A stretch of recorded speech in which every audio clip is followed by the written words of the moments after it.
Waduh, Tat. Gak berasa, Tat ya. Sebentar lagi mau masuk Ramadan. Betul. Waduh. Sekarang bulan Rajab. Nah, Bulan depan Sya'ban. Sya'ban. Sya'ban, ada. Ngomong-ngomong bulan Rajab. Kenapa ya? Saya pengen tahu, Tat. Keutamaan bulan Rajab tuh apaan sih, Tat? Gitu. Baik. Dalam Al-Quran. Sembari nih, Tat. Oh, boleh silakan. Mang, catat, Mang. Ya, Biasa, kasbon. Siap lah. Udah banyak belum kasih ini? Ya, lumayan ya. Udah. Yang penting air bulan lunas, Tat. Gitu ya. Iya.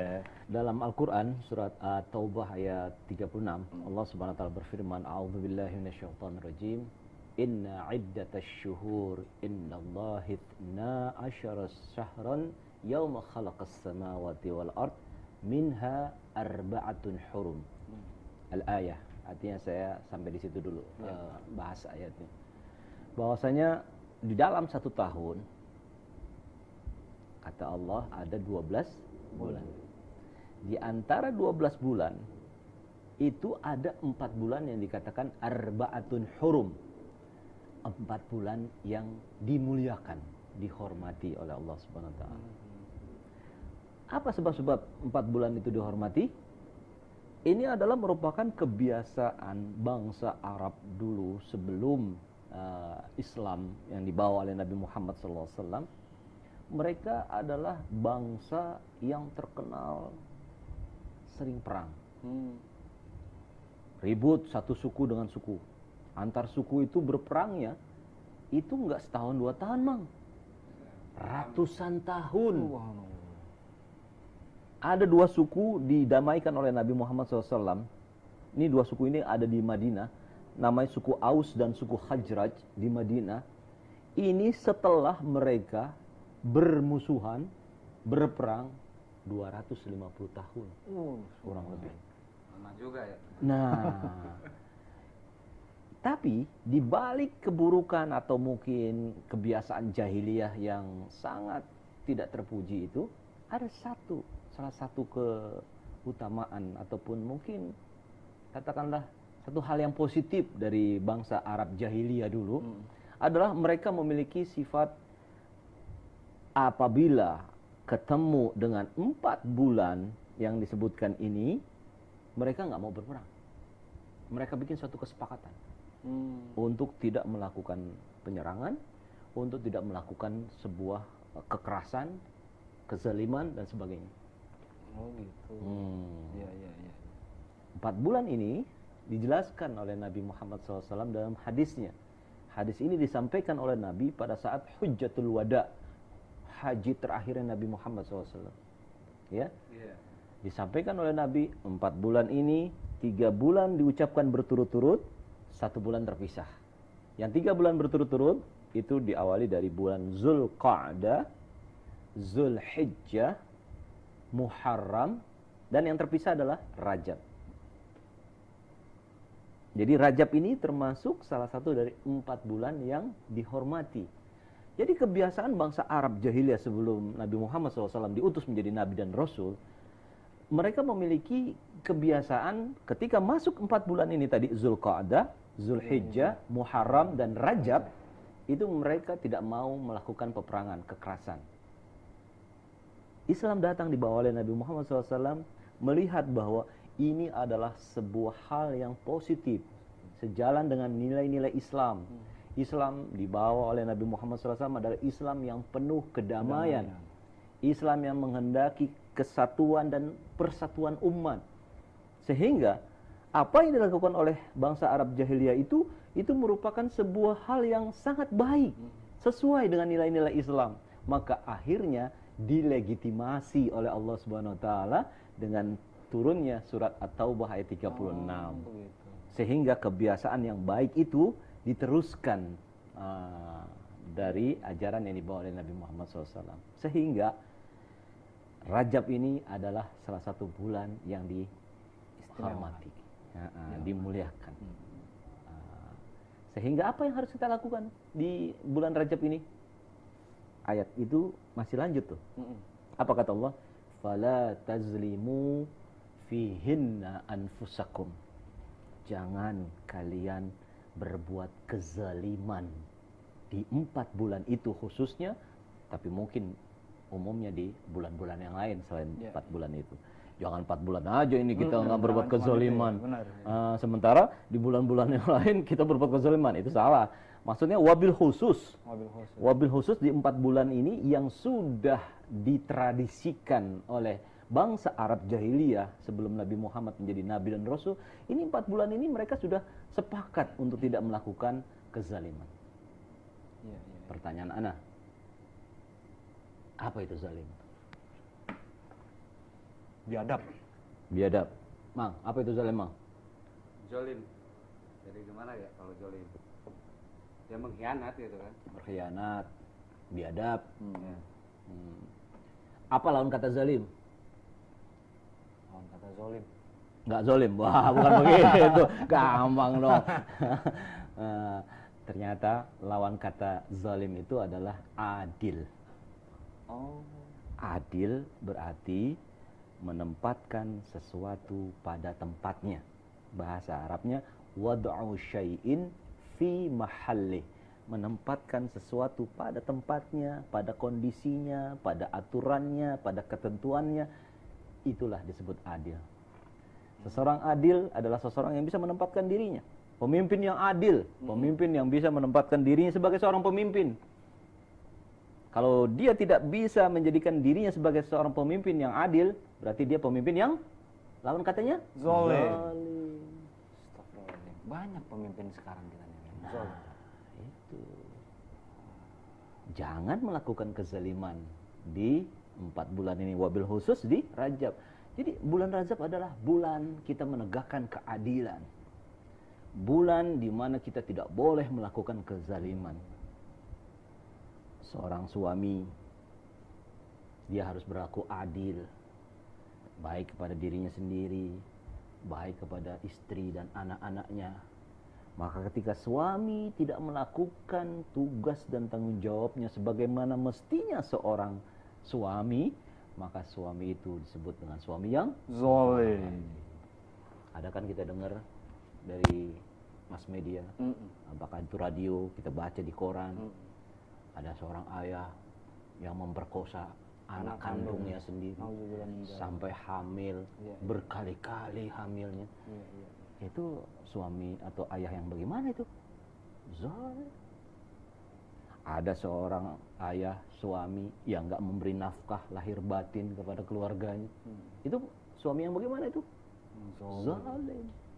Nah, jangan kita melakukan kezaliman, ya. Ya, Anan mau terusin dulu makan. Iya, Tat. Silakan, Tat.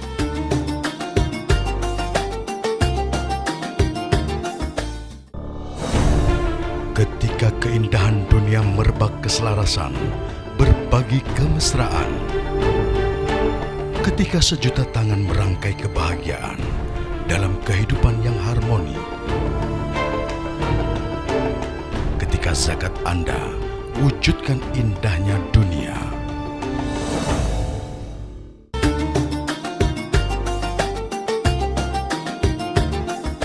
Tadi kita bicara tentang kezaliman yang merupakan lawan kata daripada adil.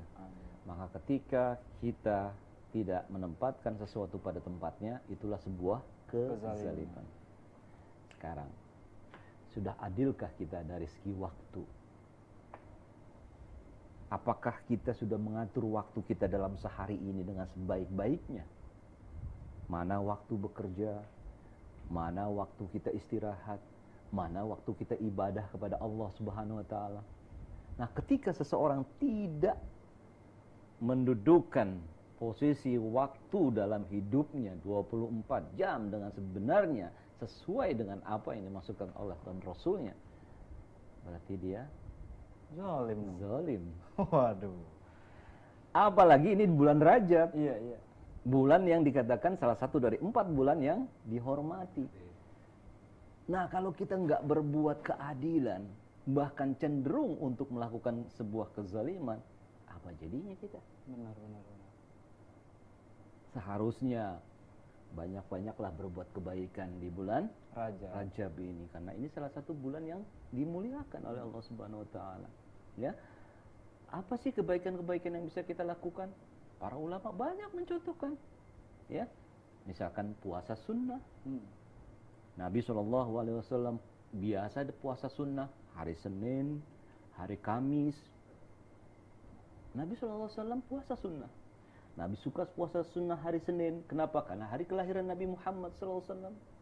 Nabi suka puasa di hari Kamis karena Nabi pernah bersabda, aku puasa di hari Kamis karena aku suka ketika amalku diangkat ke hadirat Allah Subhanahu wa taala, aku lagi berpuasa.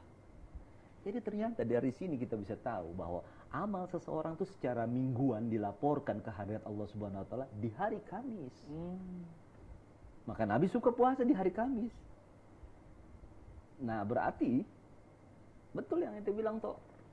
Dikit lagi Ramadan. Iya. Nah, sebelum Ramadan kita persiapan lah. Jangan kaget nih perut nih. Iya benar. Biasa ke warung mamang ya, makan minum di siang hari atau di malam hari, tiba-tiba kita harus puasa. Iya. Nah, seperti itu. Jangan sampai kaget-kaget perut kita ini. Ya, tahu puasa. Wah, sakit. Kenapa? Karena belum ada persiapan. Betul. Maka sebaiknya kita lakukan puasa-puasa sunnah itu menjelang daripada bulan Ramadan. Sehingga ketika di bulan Ramadan, ya Sudah terbiasa. sudah terbiasa. Benar. Nggak kaget. Nggak kaget lagi seperti itu. Sedekah. Jangan mentang-mentang di bulan Ramadan, wah udah kita sedekahnya di bulan Ramadan aja. Iya. Apakah fakir miskin dia hanya menunggu Ramadan? Enggak. Apakah yang namanya anak yatim itu hanya disantuni pada bulan-bulan Ramadan? Tidak. Betul. Mereka butuh dana, mereka butuh bantuan kita semua, tidak hanya di bulan Ramadan. Maka seseorang yang terbiasa melakukan proses sedekah ini, nah kalau di bulan Ramadan tambah besar, Semakin besar. makin besar, Betul, makin betul. banyak. Nabi SAW adalah seorang yang dermawan. Maka di bulan Ramadan lebih lagi dermawannya, bagaikan angin yang bertiup kencang. Oh, subhanallah. Bagaikan angin yang bertiup kencang artinya apa? Seolah-olah kan Nabi nggak pernah berhenti untuk bersedekah. Iya. Cepat sekali. Bagaimana kita bisa begitu kalau kita nggak mulai membiasakan? Jadi startingnya dari bulan Rajab, Tat, ya? Raja, bulan Raja. Iya. Baca Quran. Memang bagus baca Quran di bulan Ramadan. Tapi apakah baca Quran hanya di bulan Ramadan? Padahal Nabi menyuruh kita senantiasa membaca Quran. Iqra'ul Quran, kata Nabi. Bacalah oleh kamu Al-Quran. Tidak ada keterangan yang mengatakan Iqra'ul Quran fi syahri Ramadan. Bacalah Quran hanya di bulan Ramadan. Enggak ada Nabi menyuruh begitu. Artinya perintah Nabi itu disampaikan kepada kita setiap saat kita baca Quran, bukan hanya di bulan Ramadan. Sehingga kalaulah seseorang sudah membiasakan diri, misalkan di bulan Rajab ini dia sudah membaca Quran, maka ketika memasuki Ramadan tingkatkan semakin. Saya punya ilustrasi begini, Mas Nanto dan Mamang. Kita kan tahu yang namanya pelari estafet. Pelari estafet itu kan kalau dia berlari nggak sendiri. Pelari pertama lari. Nah, pelari kedua, pelari ketiga, pelari keempat, ini udah siap-siap kan? Iya. Anda tanya sama ente, siap-siapnya dia itu di garis start apa mundur ke belakang? Ayo. Mundur ke belakang. Mundur ke belakang. Iya, benar. Artinya mundur ke belakang apa? Curi start. Dia nggak berdiri di hadapan start, malah dia mundur dulu. Sambil dia bersiap-siap untuk Ambil tongkatnya. ambil tongkat. Sehingga begitu di garis start, dia sudah Benar. sudah langkahnya itu sudah cepat. Nah, kalau seseorang tiba-tiba di bulan Ramadan baru baca Quran, di mana bulan-bulan sebelumnya nggak baca Quran, akan berat. Iya. Dan dia merasa belum terbiasa untuk melakukan hal itu. Ya, harapan kita mudah-mudahan dia terus lanjut baca Qurannya, gitu. Iya, benar. Tapi kalau tidak dibiasakan, maka akan berat untuk melakukannya itu. Contoh, ada sebuah buku yang bagus. Pernah baca nggak buku The Seven Habits? Penulisnya itu namanya Stephen Covey. Oke. Ah. Iya. Dalam buku itu dijelaskan bahwa si Stephen Covey ini memberikan survei. Dia telah melakukan survei bahwa apabila seseorang melakukan satu perbuatan yang dilakukan secara terus-menerus, ya minimal selama 3 minggu, maka berikutnya menjadi habit, kebiasaan. Maka sudah menjadi kebiasaan. Iya, iya. Nah, bagaimana kalau seseorang sebelum Ramadan dia melakukan sebuah kebiasaan yang baik, kebiasaan utama yang baik, sehingga begitu Ramadan Sudah sudah terbiasa. menjadi kebiasaan bagi dia. Nah, kalau orang terbiasa baca Quran, maka ketika Ramadan dia sudah biasa baca Quran. Orang biasa bersedekah sudah terbiasa nanti pas dia bulan Ramadan. Apalagi sholat malam toh, itu kan agak berat. Betul, betul, Tat. Agak berat dilakukan. Orang terkaget-kaget di bulan Ramadan harus bangun tengah malam. Nah coba kalau sebelum Ramadan dia sudah membiasakan diri sholat, bangun tengah malam. Begitu Ramadan sahur, itu sudah Enteng, Tat. udah biasa aja, udah biasa aja, nggak ada hal-hal yang diberatkan lagi. Iya, iya. Seperti itu. Benar. Ya. Iya, iya, iya.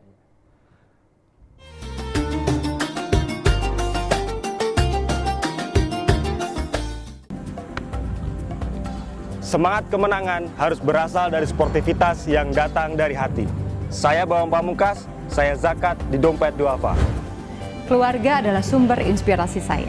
Kehangatannya datang dari hati. Saya Inneke Koesherawati, saya zakat di Dompet Duafa. Berbagi memudahkan rezeki, karena datang dari hati. Saya, Ipo Santosa, zakat di Dompet Duafa.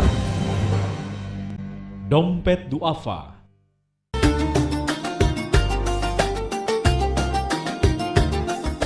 Nah, yang menarik ada sebuah hadis nih, Tok, Iya. bahwa Nabi SAW pernah bersabda, "Ma min yaumin yusbihul ibadu illa nazala al-malaikatan." Qala ahaduhuma, "Allahumma a'ti munfiqan salafa."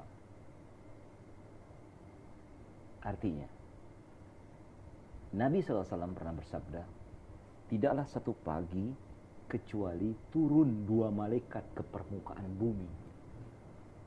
Yang keduanya ini masing-masing berdoa.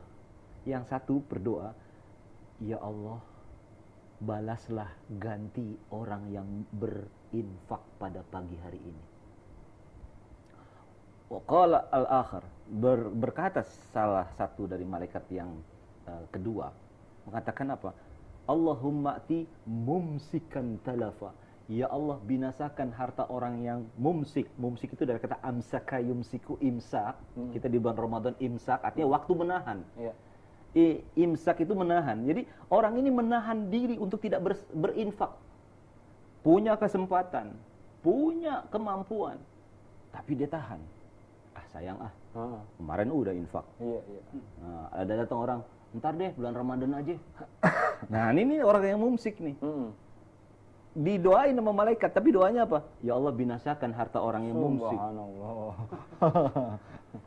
Kalau kita terinspirasi oleh hadis ini, berarti artinya kita sebaiknya yang namanya berinfak itu tiap hari. Nggak usah ditahan-tahan. Nggak usah ditahan-tahan. Nggak usah perhitungan ya. Allah tidak lihat besarnya. Iya, iya. Yang penting dilakukan secara kontinu, terutama pagi hari. Sudahkah kita berinfak tadi pagi? Iya, iya. Karena 2 malaikat turun setiap pagi.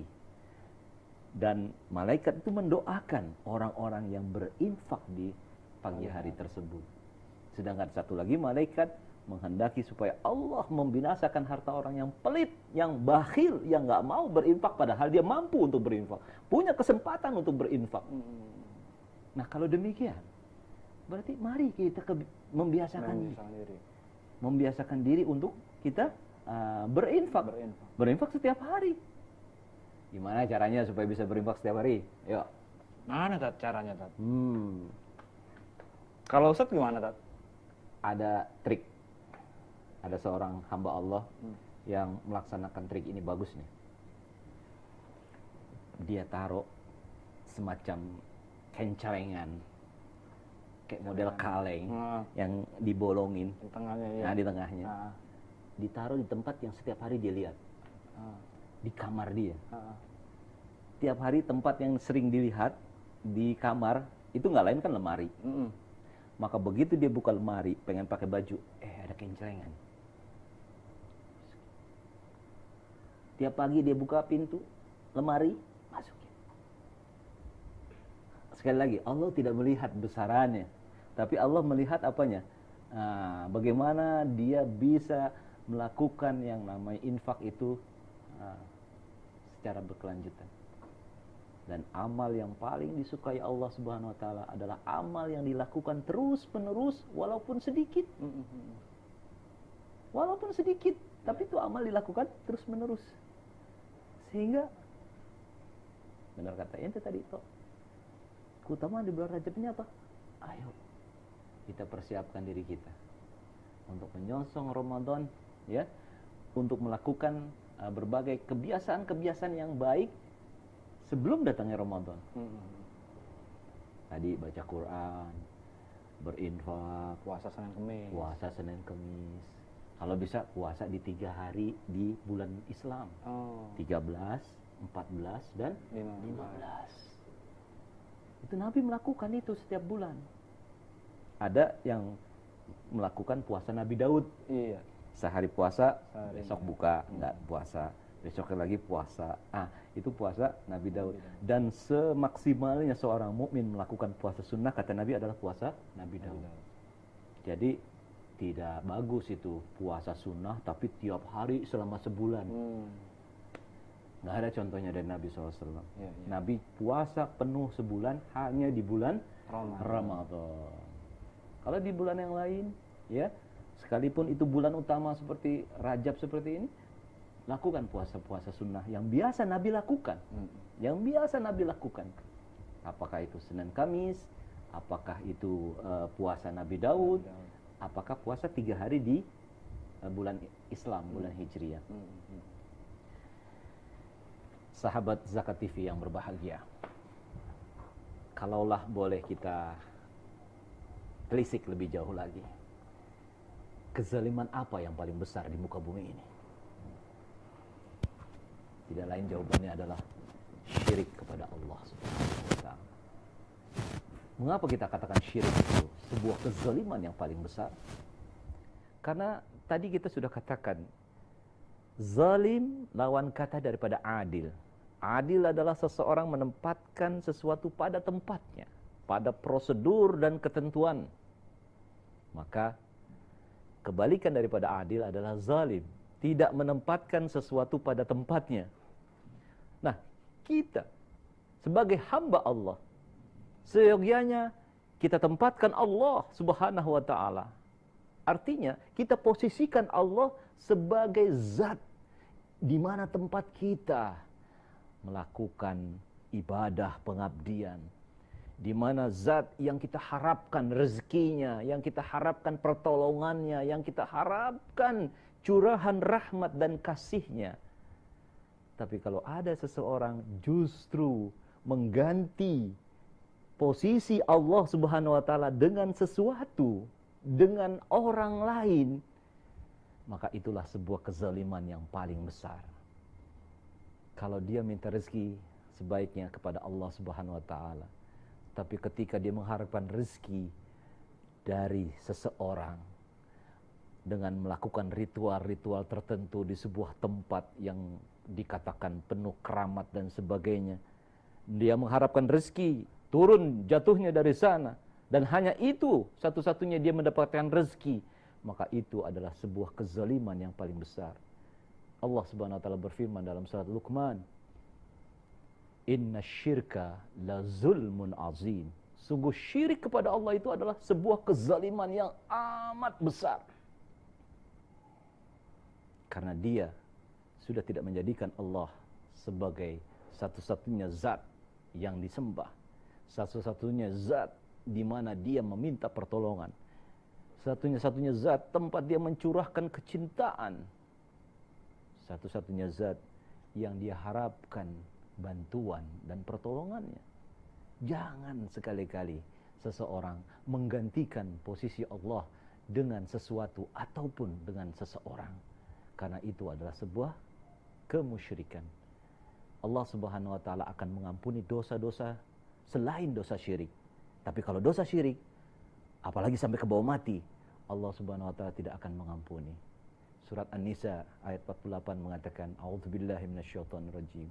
Innallaha la yaghfiru ay yushraka bihi wa yaghfiru ma duna dzalika liman yasha.